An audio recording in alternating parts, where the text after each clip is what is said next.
अब इमरान भाई के पास ये वेस्टेज लेके जा रहे हैं हम, और उसके बाद जो मुर्गियों में जो बीमारी होती है उसकी टॉपिक पे आएंगे। फिर आपको फार्म पर जाके बताते हैं। अब ये वेस्टेज है तो ले रहा हूँ मैं अभी। देखिए वेस्टेज जो आपको मैंने दिखाया था, और साथ में चने की चूरी है, तो ये भी डाल देंगे। और इसको मैं नॉर्मल कर लेता हूँ पानी के अंदर डालकर, और टॉपिक पे बने रहेंगे। मुर्गियों में कौन कौन सी बीमारियाँ होती हैं उस टॉपिक पे। ये देखिए चने की चूरी है इसके अंदर, और ये वेस्टेज है, ये घर से लेकर आया हूँ अभी। साथ में देखिए मूंग मोट की चूरी है, तो ये इसके अंदर डाल दूँगा मैं, और इसको थोड़ा नॉर्मल कर लेंगे। और रोटियां भी भीगी हुई हैं, तो काम करते हैं, एक परात लेनी पड़ेगी, इसमें नॉर्मल करना है। तो शायद ये परात ले लेता हूँ मैं, इस परात में नॉर्मल कर लेता हूँ। और ये टैंक है ना, क्या है कि देखिए पानी में आया हूँ तब भी गीला गीला हो रहा है, तो ये शायद नीचे से टूट चुका है, तो इस वजह से ये देखिए गीला गीला रहता है, सूखता भी नहीं है। क्या पता सर्दी की वजह है या फिर इसके नीचे से फूटने की वजह से है। देखिए तो अभी ये सभी करता हूँ, इसको नॉर्मल कर लेता हूँ और फिर इनको खोलता हूँ सभी को। मैंने क्या किया कि थैली के अंदर ही पानी डाल लिया है, दूसरी थैली थी ना उसको भर लिया है, पर ये नीचे से थैली फटा हुआ है, तो ऐसे इसको रहने देता हूँ मैं। वैसे तो थैली के अंदर डाल लिया मैंने पानी, और नॉर्मल रहेगा ही। और थोड़ी देर में इनको खोल देता हूँ मैं।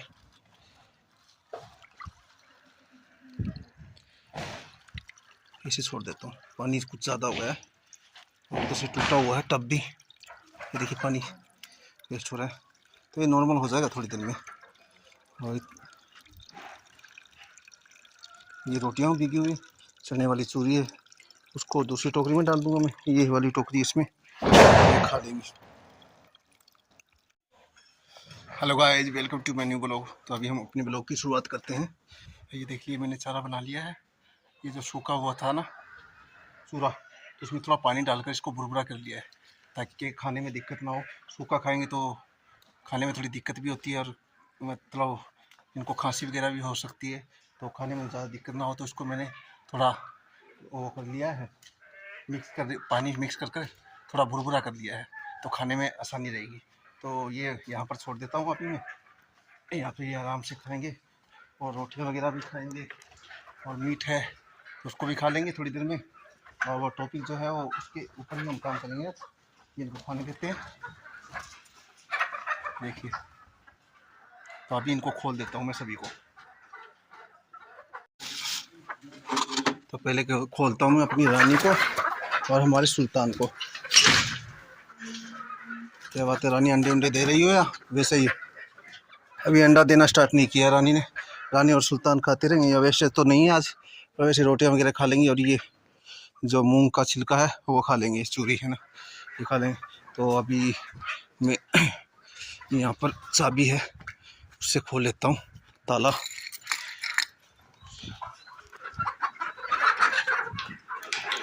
ताला को ओपन कर लिया,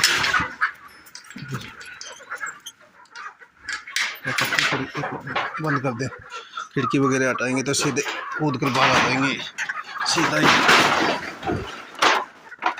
इसको नेट को अलग कर देता हूँ। क्या बात है, रोटियां वगैरह नहीं खा रहे हैं हमारे सुल्तान और रानी। ऐसे ऐसे कर रहे हैं। ओ भाई ओ भाई ओ भाई ओ भाई, ये देखिए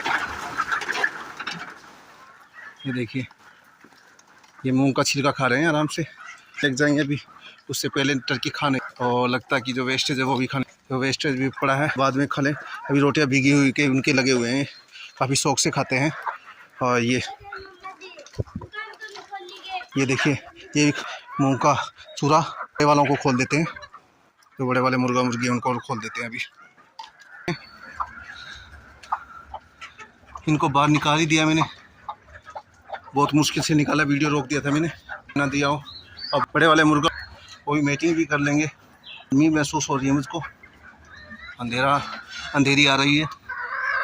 वीडियो को रोक कर एक बार मैं थोड़ा आराम कर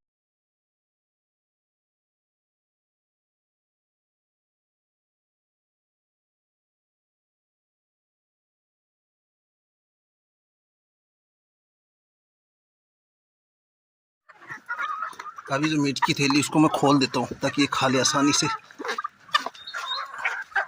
डबल थैली है, शायद डबल से भी ट्रिपल है। तो देखिए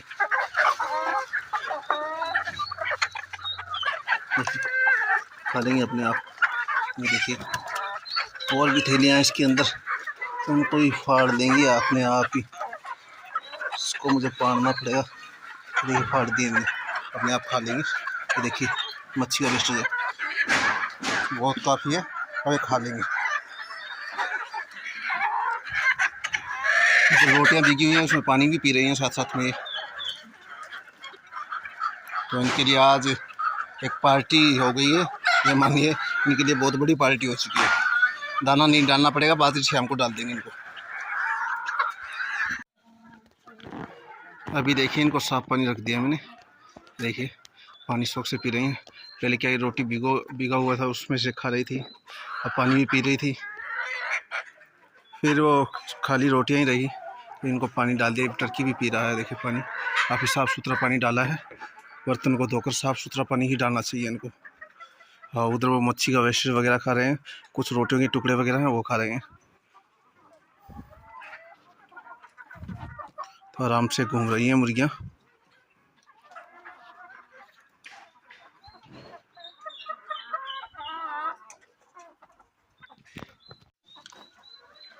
जिस टॉपिक के ऊपर हमें बात करनी थी, जो मुर्गियों के अंदर जो 3 खास बीमारियां उत्पन्न होती हैं, तो वो 3 खास बीमारियां हैं जिनके बारे में मैं आपको बताना चाहता हूं। वो पूरा वीडियो आप आज तक देखते रहिए। जो ये है कि मुर्गी पालन करते हो तो बीमारियों का तो ये होता है कि जाहिर सी बात है कि बीमारियां तो आएंगी, और उनका सोल्यूशन करना भी एक मुर्गी फार्मर का ही एक हल होता है। अगर सफल मुर्गी फार्म होंगे तो वो उनका इलाज भी सही तरीके से कर लेंगे। और रही बात यह है कि सबसे पहली बीमार जो होता है, उनमें जो बीमारी सबसे बड़ी होती है वो है रानीखेत। जो बीमारी अगर एक मुर्गी में भी आ जाए तो फिर पूरा फार्म खाली होने का डर रहता है। तो उससे यह है कि उनके जो लक्षण होते हैं वो ये होते हैं कि मुर्गियाँ एक जगह सूनी बैठ जाती हैं, सांस लेने में दिक्कत आती है इनको, और उनकी गर्दन मुड़ी हुई होती है, और सही से खाती पीती नहीं है, हरे रंग का बीट करती है। और जैसे कि जितना जल्दी हो सके उस बीमारी का इलाज ये है कि उस मुर्गी को अलग हटा दीजिए आप जिसमें रानीखेत फैला है। और उसके लिए प्रॉपर आपको क्या रहना होता है कि एक तो आप साफ़ सुथरी जगह में मुर्गी को रखिए और साफ़ सुथरा खाना पीना दीजिए।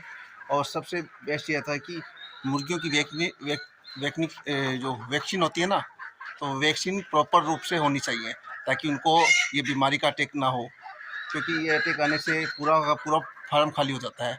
इससे बचने का कोई उपाय नहीं है। तो आप रानीखेत के बारे में आपको मैंने बता ही दिया है, और रानीखेत बहुत ही खतरनाक होती है।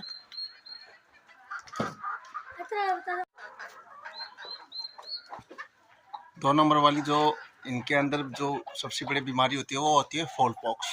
तो वो भी एक ये है कि ज़्यादा गंभीर बीमारी है, और उसकी जो निशानियां हैं वो ये हैं कि इनके चेहरे पर और सिर पर, कलंगी पर, चोंच पर दाने दाने से हो जाएंगे, और उससे पता चल जाएगा कि ये फॉल पॉक्स बीमारी है। और फॉल पॉक्स जिस मुर्गी को हो तो उसको ऐसे जो दाने हो जाए मुंह पर, चेहरे पर, तो उसको अलग कर दें सबसे पहले सभी मुर्गियों से। और फिर उसके बाद उसके साथ एंटीबायोटिक और बी कॉम्प्लेक्स पानी में लगातार 3 दिन सुबह के समय चला दें, और उस मुर्गी को अलग रखें। और बी कॉम्प्लेक्स फैलता है इससे कि आप खाने पीने में अच्छा दाना ना दें, और गंदे बर्तनों में दाना दें, और बढ़िया क्वालिटी का फीड ना हो, और गंदा खाना देना, और फार्म के अंदर गंदगी रखना, ये सभी बी कॉम्प्लेक्स बीमारी की समस्या है। तो बी कॉम्प्लेक्स से बचना हो तो पहली बात तो ये है कि बी कॉम्प्लेक्स का कोई वैक्सीन जल्दी से मिलेगा नहीं। अगर मिलता है तो वो वैक्सीन आपको कर लेना चाहिए। बी कॉम्प्लेक्स बच्चों में ही शुरुआत में वो वैक्सीन कर लेना चाहिए। और अगर ना मिले तो कोई बात नहीं है, आप मुर्गी घर की साफ़ सफाई अच्छी तरीके से रखें, और अच्छी तरीके से मुर्गी फार्म को रखें, इनको खाना पीना अच्छा दें, और इनको साफ बर्तनों में पानी दें। यही बी कॉम्प्लेक्स से बचने का उपाय है। और जिस मुर्गी को बी कॉम्प्लेक्स हो चुका है तो उसके उसको क्या है कि गुनगुना पानी में पोटाश मिलाकर और उस कपड़े को, या तो कॉटन का कपड़ा हो या कुछ और हो, तो उसको निचोकर अच्छी तरह जिस जगह दाने हो वहाँ पर अच्छी तरह से पोंछ दें। और पोंछने के बाद उस मुर्गी के ऊपर ये है कि हल्दी का पेस्ट और साथ हल्दी का पेस्ट बनाएं, और वो भी नारियल के तेल के साथ, और वो तेल लगा दें उसके ऊपर। और वो हल्दी अगर आपको घर में ना मिले तो आप बाज़ार से ले सकते हैं, पर वैसे ये है कि ऑर्गेनिक घर से ली हुई हल्दी ही बेस्ट रहती है। बाज़ार का क्वालिटी बढ़िया नहीं आता। अगर घर में ना हो तो बाज़ार वाली हल्दी का इस्तेमाल कर सकते हो आप। तो यह है कि उसके बाद उसको साफ़ सुथरा 3-4 बार करना है, और साथ में तुलसी का पत्ता और नीम का पत्ता है उससे भी साफ़ करना है आपको। और तुलसी का पत्ता और का भी पेस्ट लगाना है, और हल्दी और जो हल्दी का जो पेस्ट है उसका भी लगाना है लेप 4 दिन। 3 दिन आपको बी कॉम्प्लेक्स और विटामिन चलाना है, और इससे आपको ना फॉलपॉक्स से निजात मिलेगा। और अपने फार्म की रोज़ाना साफ़ सफाई करें, और यही फॉलपॉक्स से बचने का सही उपाय है। 3 नंबर वाली जो बीमारी है वो है कॉक्सोटॉयसी, जो कि मुर्गियों में बरसात के समय में ज़्यादातर होती है। बरसात के समय में और गर्मियों में होती है। ये बीमारी भी उसी प्रकार से होती है, जैसे कि आप मुर्गियों की देख रेख में कोई कमी हो, खाना जो इनका फीड हो वो अच्छा क्वालिटी का ना हो, और गंदे पानी में बर्तन देना, गंदे जो होता है गंदे बर्तनों में पानी देना, गंदा फीड खुलाना, गंदी जगह में रखना, साफ़ सफाई ना रखना। और एक गर्मियों के दिनों में भी होता है, जैसे कि आप मुर्गियों को जो विटामिन चलाते हो और उसके साथ साथ आप वज़न बढ़ने की दवा देते हो, उससे भी होता है। क्योंकि गर्मियों में वज़न बढ़ने की दवा देने के कारण भी यही होता है। और उसमें एक सिस्टम ये भी होता है, ये बीमार जो होता है उसमें मुर्गियों का वज़न हल्का हो जाता है। और इसके लिए आपका सबसे बढ़िया उपाय है, आप साफ़ और स्वच्छ पानी दीजिए इनको अच्छे बर्तनों में, और बढ़िया जो ऑर्गेनिक फीड होता है जो अच्छी क्वालिटी का हो वो देना चाहिए आपको। और इसके लिए कोक्सोलिन नामक एक वेटनरी की दुकान होती है, उस पर कोक्सोलिन वाली जो दवा होती है वो पानी में मिलाकर आप दे सकते हो, और उससे 3-4 दिन वो जो आप दवाई चलाओगे पानी के अंदर, तो ऑटोमेटिक ये कोक्सोडाइस जो बीमारी है वो ख़त्म हो जाएगी। तो आज के बारे में हम इतना ही बताएंगे, और आपको हमारा वीडियो कैसा लगा, और आप हमें कमेंट करके भी पूछ सकते हैं कि किस टॉपिक पे वीडियो बनाना है। तो आज के लिए बस इतना ही, और आप मेरे चैनल को सब्सक्राइब और वीडियो को लाइक और शेयर करते रहिए। और मेरा चैनल का नाम में और मेरे परिंदे हैं। तो आज के लिए बस इतना ही, बाय बाय।